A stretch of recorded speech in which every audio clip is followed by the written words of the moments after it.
Juana Rivas y Yasmín Carro, dos casos mediáticos llevados a tribunales diferentes pero con algo en común: la relación entre padres, madres e hijos. Los problemas judiciales y las denuncias falsas son los puntos claves de los dos casos. El padre de Yasmín lleva 5 años en la cárcel, precisamente por una denuncia falsa puesta por su propia hija. Le dije a mi mamá que él me había manoseado años atrás. Yo dije que mi papá me obligaba a cosa que no solo nunca pasó, sino que nunca dije. Todo mentira. La joven de apenas 14 años denuncia abusos sexuales por parte de su padre tras una pelea con este. Un mes después de denunciar ante el Ministerio de la Mujer de Argentina, dice que no había pasado lo que había pasado. Lorena, la madre de Yasmín, se retracta. Yasmín explica por qué lo hizo. Una amiga, verdadera víctima, me contó un abuso que sufrió. Tomé su historia como propia para sacarme de encima a mi papá. El padre de Yasmín es declarado culpable. Las acusaciones de denuncias falsas también han salpicado el caso de Juana Rivas, un caso que ha vuelto a golpear la actualidad tras las declaraciones de Gabriel, su hijo mayor. Soy Gabriel, el hijo de Juana Rivas, el hermano de Daniel. Vengo a pedir ayuda. Él vive con un maltratador. Contradiciendo la sentencia que dictó el Tribunal de Apelación de Cagliari, donde exponía que Juana forzó a su hijo menor a hacer acusaciones falsas. Ahora la Fiscalía italiana investiga al exmarido de Juana Rivas por maltrato a sus hijos, dos casos que enfrentan al feminismo. Según recoge la memoria de la Fiscalía General del Estado de 2023, solo hubo 2 sentencias condenatorias por denuncias falsas de un total de 199.282 causas de violencia de género. El 0,01%. Un porcentaje ínfimo de denuncias falsas, así lo avalan también los datos, algo que nuestro colaborador Soto Ibars pone en duda. 2 palabras: denuncias falsas. ¿Hay más denuncias falsas de lo que dicen las estadísticas? Pues eso es algo que preocupa mucho a Juan Soto Ibars, porque tú sostienes que el número de denuncias falsas por violencia de género se desconoce en nuestro país. No es que lo sostenga, es cierto, no es una opinión. Estadística. El 0,001 es un bulo que ya tendríamos que empezar a no repetir más. Es un mantra más que un bulo. ¿Pero cómo sabes que es un bulo? Porque mira, Fiscalía actúa de oficio sobre ciertas denuncias y pasa unos datos al Consejo General del Poder Judicial. Datos que, por cierto, no solo no son ciertos, sino que no se actualizan. Hay un año 2020 donde hubo 0 denuncias falsas. Ha habido casos que después se han condenado por denuncia falsa y los datos no han aparecido en el informe.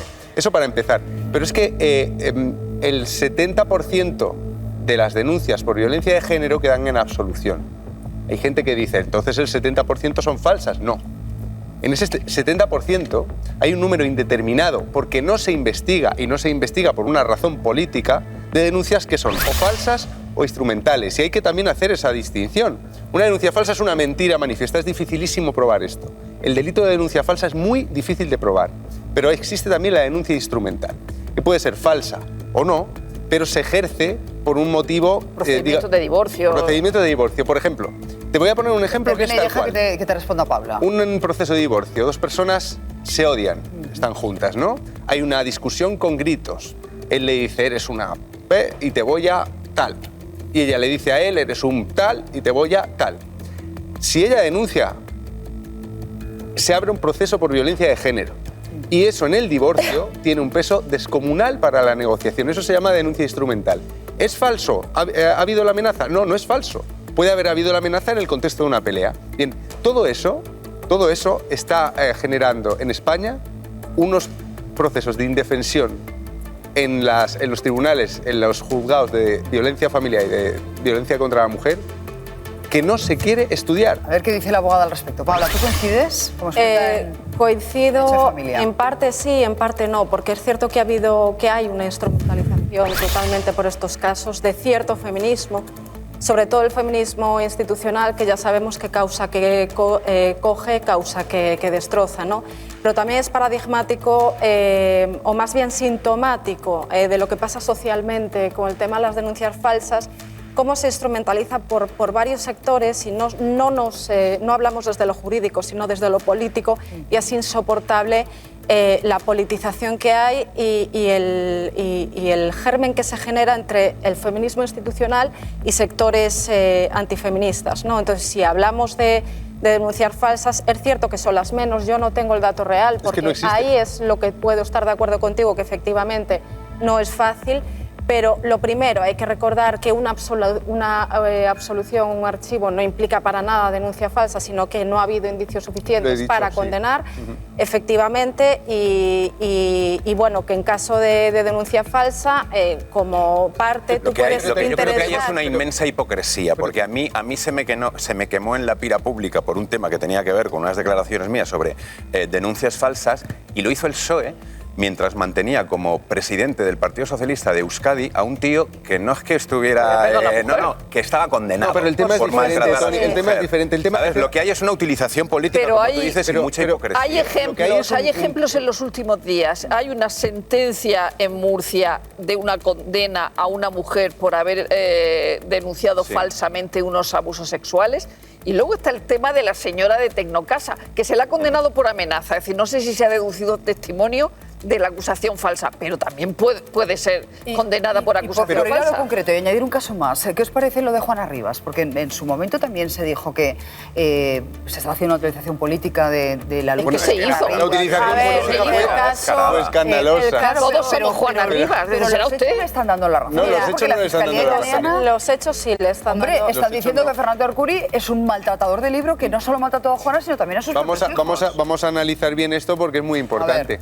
Los hechos a los que se refiere la Fiscalía, en Italia ha cambiado el fiscal, ¿de acuerdo? La anterior Fiscalía desestimaba todas las denuncias de Juana Rivas y es por los mismos hechos que este nuevo fiscal sí que ha abierto procedimiento. No conocemos todavía el informe de la Fiscalía, pero en el periodo en el que supuestamente, según la Fiscalía, se produjeron todos estos delitos por parte de Arcuri, la familia estaba controlada por los servicios sociales. Había una psicóloga totalmente independiente analizando la familia y no se apreció absolutamente ningún síntoma de maltrato, por eso se archivaban todas las denuncias de Juana Rivas.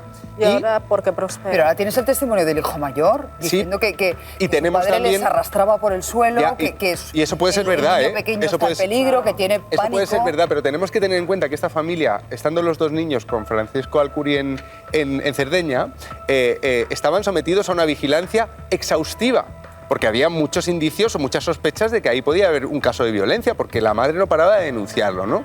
Entonces, en 2 años no se vio nada. No se vio nada. Y ahora que el hijo lleva 2 años con la madre, que tenemos otro informe también de una psicóloga independiente diciendo que la madre tenía una conducta tóxica con los hijos de alienación parental, esa cosa que en España está prohibida, que es anatema, ¿no? Pero estamos refiriéndonos al mismo periodo. Entonces, yo a la Fiscalía italiana le doy credibilidad. Podría ser que hasta ahora hayamos estado en las nubes y que Francesco Arcuri sea un maltratador muy inteligente que ha conseguido librarse. Podría ser. Hay que esperar. Pero los hechos no son nuevos. No, y sobre todo que esto no es que uno tiene que ser bueno y el otro tiene que ser malo. A lo mejor los dos han cometido... Me he quedado sin tiempo. Una frase, un titular. Pues simplemente respecto a Juana Rivas, otra vez tenemos que huir de esa politización. Y aquí estamos hablando de que ya ha habido una instrucción, unas diligencias previas donde hay más que indicios racionales para ir a la segunda parte del procedimiento, juicio oral, con violencia física, vejaciones, entonces simplemente que se haga... Que no se han observado antes. Bueno, pues lo mejor es el tuit de ayer de Teresa Rodríguez. Me cago en yo ahí podría responder bastante. Podría responder bastante. Paula, gracias. Enseguida, Miquel.